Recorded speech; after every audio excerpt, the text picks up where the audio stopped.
January always arrives with that familiar mix of anxiety and expectation for Celtic supporters, and this season, it feels heavier than most.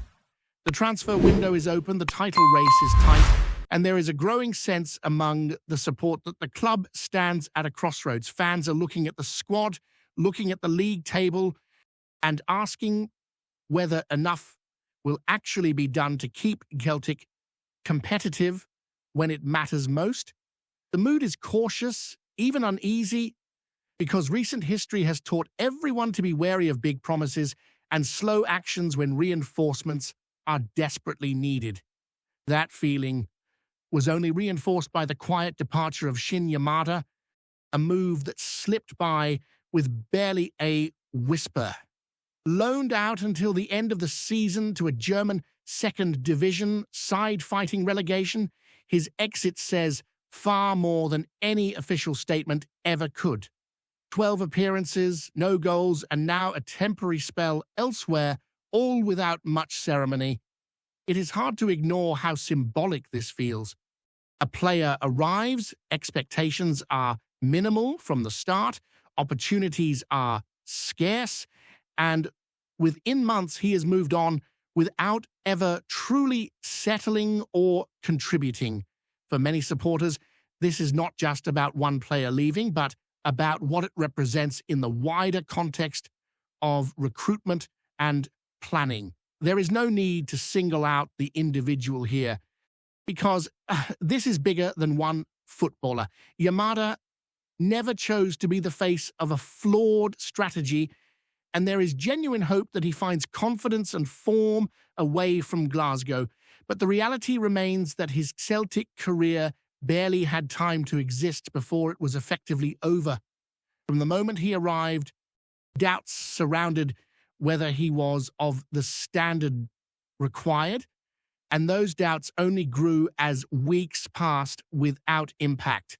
When a player is sent out on loan so quickly, especially to a club struggling at a lower level, it inevitably raises questions about why he was signed in the first place. For a lot of fans, this situation neatly sums up the current transfer model. Players are brought in without clear alignment to the manager's needs, without obvious pathways to success, and then quietly moved on when it becomes clear they are not ready or not suitable. This has happened too often in recent seasons to be dismissed as coincidence. It feeds into a growing frustration that Celtic are not being proactive or ruthless enough in building a squad capable of sustaining domestic dominance while also competing in Europe. The knock-on effect of this loan move is also worrying when you look at the squad depth, and particularly in attack, by sending Yamada away. Celtic have reduced their already thin options up front. Injuries, fitness issues, and inconsistency have already plagued the forward line, and now there is even less cover should problems arise. Supporters are left wondering whether this signals an imminent arrival or whether it is simply another gamble that everything will somehow hold together until the summer. Naturally, this has reignited speculation about whether Celtic are now actively searching for another striker. Rumours have begun to circulate, and some of them have certainly caught the imagination of the fan base. One name in particular has emerged that has sparked excitement and debate in equal measure. A forward currently impressing in European competition, scoring goals against elite opposition, and attracting attention from clubs across the continent. On paper, it sounds exactly like the kind of player Celtic should be targeting if they are serious about making a statement. The idea of Celtic entering the race for a striker of that caliber has lifted spirits, even if cautiously. Supporters have been here before, and experience has taught them to take every rumor with a healthy dose of skepticism. Still, it is hard not to feel a flicker of hope when a player with proven numbers, confidence, and momentum is linked with a move to Glasgow. This is not a project signing or a gamble based on potential alone. This is someone delivering at a high level week after week and showing he can perform on big stages. What makes the link even more intriguing is the timing. With the window nearing its end, any move like this would require decisiveness and financial commitment. It would be a clear departure from the cautious, last-minute loan deals that have become all too familiar. That is why many fans remain grounded. The reality is that a striker with this profile, under a long contract and playing in European competition, would command a significant fee. It would be a genuine investment, not just in goals but in intent. Looking at his numbers alone, it is easy to see why supporters are dreaming. Consistent goal contributions, strong physical presence, and an ability to deliver in pressure moments make him stand out from other names that have been mentioned in recent months. In a squad crying out for reliability and quality in the final third, he would instantly become a focal point. More importantly, he would raise the standard around him, sending a message that Celtic are prepared to compete, not just participate. Yet this is where optimism collides with reality. Celtic's recent transfer behavior does not naturally align with this kind of move. There has been talk of short-term solutions, loans with options, and cautious spending rather than bold action. When you consider that context, it becomes difficult to see how such a deal would suddenly materialize without a significant shift in approach. That is why so many supporters are torn between hope and resignation, wanting to believe but bracing themselves for disappointment. Still, the argument remains that this is exactly the sort of moment where ambition should take over. The league is there to be won, but only if Celtic strengthen properly. Waiting, hesitating, or settling for half measures risks undoing everything built so far. Competing clubs are not standing still, and neither should Celtic. The financial capacity exists, the need is obvious, and the opportunity is there if the club is willing to act decisively. Another layer to this discussion is the long-term vision. Signing a striker on loan might patch a hole temporarily, but it does little to build stability or continuity. Supporters want to see players arrive who are clearly part of the plan for the next few seasons, players who belong to the club and can grow into leaders. Investment is not just about spending money, but about committing to a clear direction and backing it with confidence. As things stand, the coming days of the transfer window feel pivotal. The departure of Yamada has stripped the squad further. The rumors have raised expectations, and the pressure on the decision-makers is mounting. Celtic find themselves at a point where doing nothing could be just as damaging as making the wrong move. Fans are watching closely, waiting to see whether this window will finally deliver the quality and ambition they have been calling for, or whether it will become another missed opportunity that fuels frustration and doubt as the season unfolds. As the window edges closer to its final days, the tension around Celtic only continues to rise. Every hour that passes without concrete movement seems to amplify the feeling that the club is drifting rather than driving its own destiny. Supporters are scanning for signs of urgency, for any indication that lessons have been learned from recent missteps. The sense is that Celtic cannot afford to simply react anymore. This squad needs proactive decision-making, especially when the margins in a title race are so thin and unforgiving. The discussion around striking options keeps circling back to the same core issue, which is depth combined with quality. It is not enough to have bodies available if those bodies do not inspire confidence when called upon. Injuries and fitness concerns have already exposed how fragile the attacking department can be, and relying on the same limited group week after week feels like tempting fate.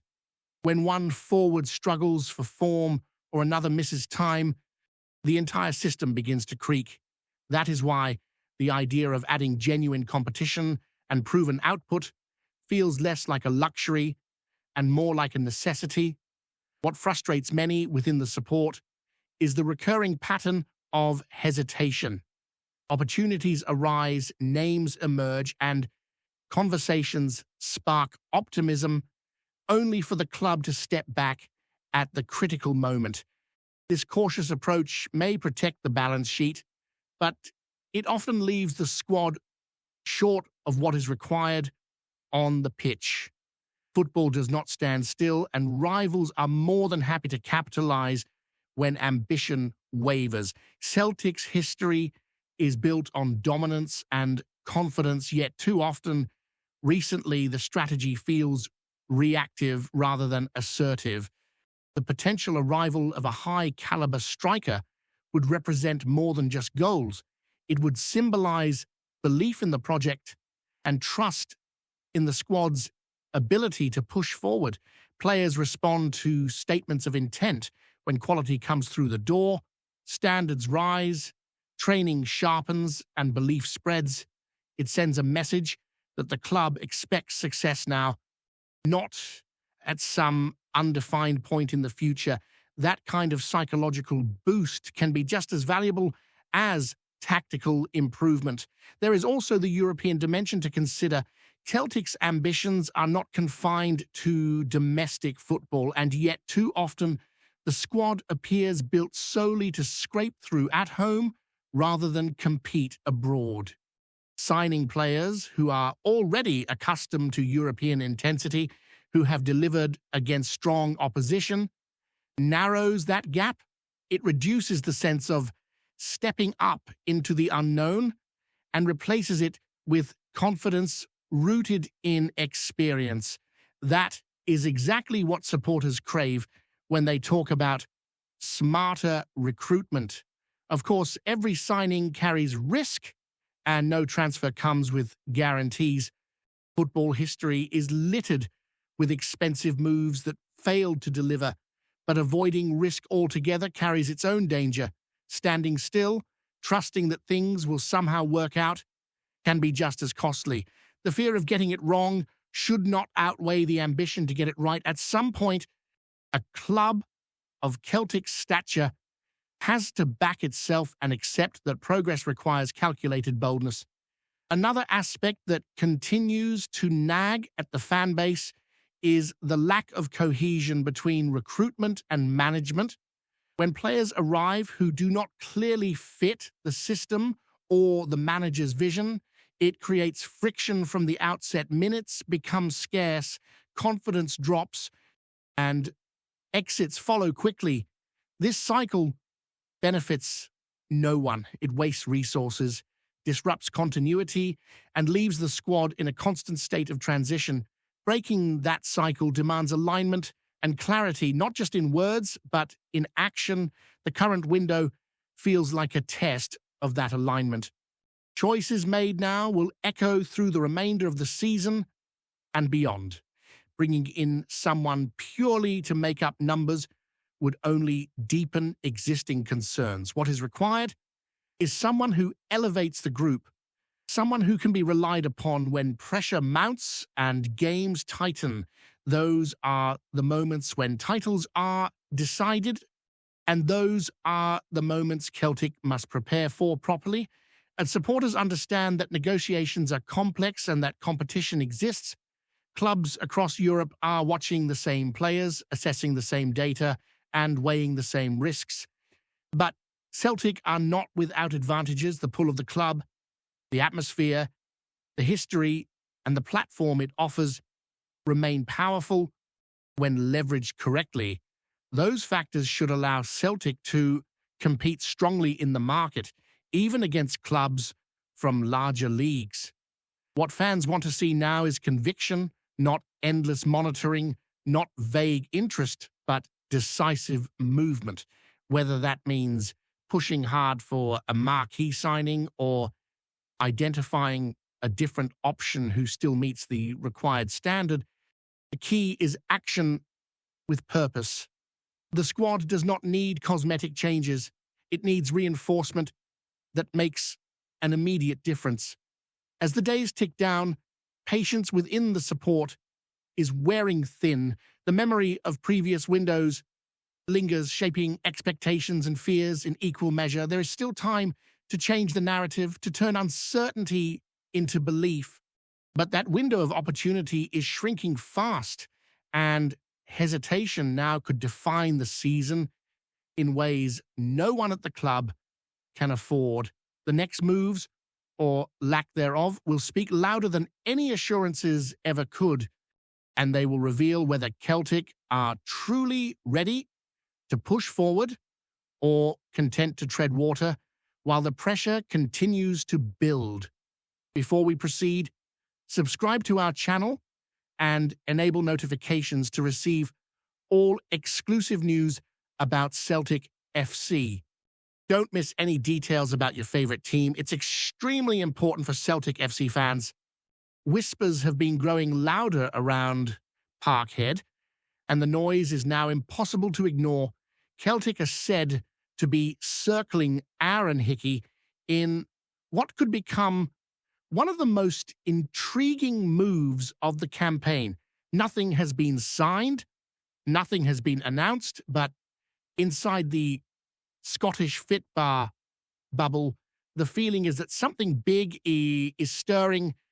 Sources close to the situation suggest talks have warmed, and the Hoops may be positioning themselves for a statement return that would ripple across the league. Hickey's name carries weight. Young, battle-hardened abroad, and already familiar with the demands placed on a Scotland international, he fits the profile of a player Celtic have been quietly tracking. The rumour mill insists the club hierarchy see him not just as a solution for one position, but as a catalyst, someone who could lift tempo, belief, and flexibility in the side. At Lennoxtown, the thinking is said to be about evolution rather than repair. From the players' camp, there is said to be openness. A return north of the border is not viewed as a step back, but as a chance to lead, to play under pressure every week, and to compete for silverware in front of a demanding support. Those close to Hickey hint that the pull of Celtic, with European nights and a packed paradise roaring approval or discontent, is difficult to dismiss. Among supporters, the speculation has sparked lively debate. Some see it as ambition made flesh, others as a calculated gamble, but few deny the symbolism. If Celtic do manage to land Hickey, even as the rumour suggests, it would signal intent to rivals and reassurance to their own. For now, it remains talk, glances, and knowing smiles. Yet in Glasgow, rumours have a habit of turning real when you least expect it. Hello, fan, don't forget to like and subscribe to the channel, as it means a lot to Celtic FC. Also, share your opinion about the news in the comments below. See you in the next video.